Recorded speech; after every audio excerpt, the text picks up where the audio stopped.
দুর্গাপুজোর শেষ মুহূর্তে বড় বড় প্যান্ডেলগুলোতে পরিদর্শনে বেরোলেন কলকাতা পুলিশের নগরপাল মনোজ ভার্মা। আপনাদের প্রত্যেককে প্রথমে পুজোর শুভেচ্ছা জানাচ্ছি। কলকাতা পুলিশ দুর্গাপুজো নিয়ে সব রকম প্রস্তুতি নিয়েছে। ট্রাফিক থেকে শুরু করে ক্রাউড ম্যানেজমেন্ট সমস্তটাই ব্যবস্থা নিয়েছে কলকাতা পুলিশ। এছাড়াও নিরাপত্তার দিকটাও ব্যবস্থা নেওয়া হয়েছে। আমাদের সিনিয়র অফিসাররাও বেশ কয়েকবার পরিদর্শন করেছেন প্যান্ডেলগুলোতে। পুজো উদ্যোক্তা যারা আছেন তাদের সাথে বেশ কয়েকবার কথাও হয়েছে, মিটিং হয়েছে। আজকে আমরা ফাইনাল পরিদর্শন করলাম মণ্ডপগুলোতে। শেষ মুহূর্তে যদি কোনো রকম চেঞ্জ দরকার হয় সেটা আমরা সাথে সাথে জানিয়ে দিচ্ছি পুজো উদ্যোক্তাদের। আমরা প্রস্তুত আছি সব দিক থেকে। আমার দৃঢ় বিশ্বাস অফিসারদের প্রতি আছে। কলকাতা পুলিশ সব দিক দিয়েই প্রস্তুত রয়েছে বলে এদিন জানালেন কলকাতা পুলিশের নগরপাল মনোজ ভার্মা। এদিন রূপা গাঙ্গুলিকে গ্রেফতার করা নিয়ে কলকাতা নগরপাল মনোজ ভার্মা বলেন, আপনাদেরকে সকলকেই দুর্গাপূজার শুভেচ্ছা আমরা জানাচ্ছি। কলকাতা পুলিশ দুর্গাপূজার প্রস্তুতি নিয়েছে।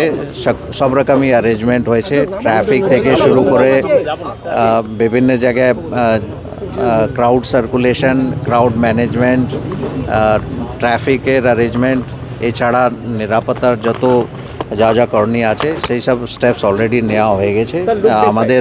আমাদের সিনিয়র অফিসার যারা আছে ওরা বিভিন্ন জায়গায় ভিজিট করেছে, মাল্টিপল ভিজিটস হয়েছে। অর্গানাইজার্স যারা আছে ওদের সঙ্গে অনেকবার কথা হয়েছে, মিটিং হয়েছে। আজকে আমরা ফাইনালি একবার জাস্ট দেখে নিচ্ছি। কিছু যদি লাস্ট মিনিটে কিছু যদি চেঞ্জেস যদি লাগে অল্প মানে আমরা রিভিউ করে দেখে নিচ্ছি, ওটা বলে দিচ্ছি। আমরা প্রস্তুত আছি, আমরা হোপফুল আছি দ্যাট পূজা ভালোভাবেই কাটবে, সবাই ভালোভাবে পূজা এনজয় করতে পারবে, এই আশা আমরা রাখছি।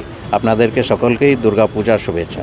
Thank you. গতকাল বাসভূমিতে একটি ঘটনা ঘটেছে, তারপর দেখা যায় একজন ওসিকে 3 ঘন্টা আটকে রাখা হয় এবং যেটা অভিযোগ যে তাকে ছাড়ানোর জন্য পুলিশ তৃণমূল কংগ্রেস বা শাসক দলের সাহায্য নিয়েছে। কতটা সত্য?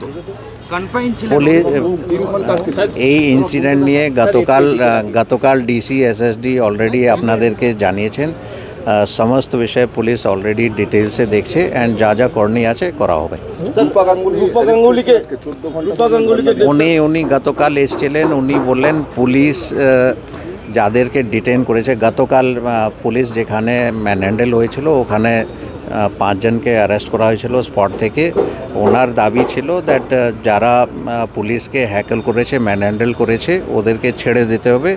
তো আমরা ওনাকে জানিয়ে দিয়েছিলাম দ্যাট এটা লিগালি অ্যাকশান নেওয়া হয়েছে অ্যান্ড যা কিছু যদি করতে হয় কোর্টে করতে হবে। তো সেটা ওনাকে জানানো হয়েছিল। তারপরে উনি ওখানে থানায় গিয়েছিলেন, কথা বলেছেন। আজকে ওনাকে যেহেতু মানে আমাদের থানার যে নর্মাল ফাংশনিং আছে ওটা অবস্ট্রাকশন হচ্ছিল, ওনার আগেনস্ট একটা কেস হয়েছে, ওনাকে ডিটেন করা হয়েছে, লিগাল অ্যাকশন নেওয়া হয়েছে। Thank you.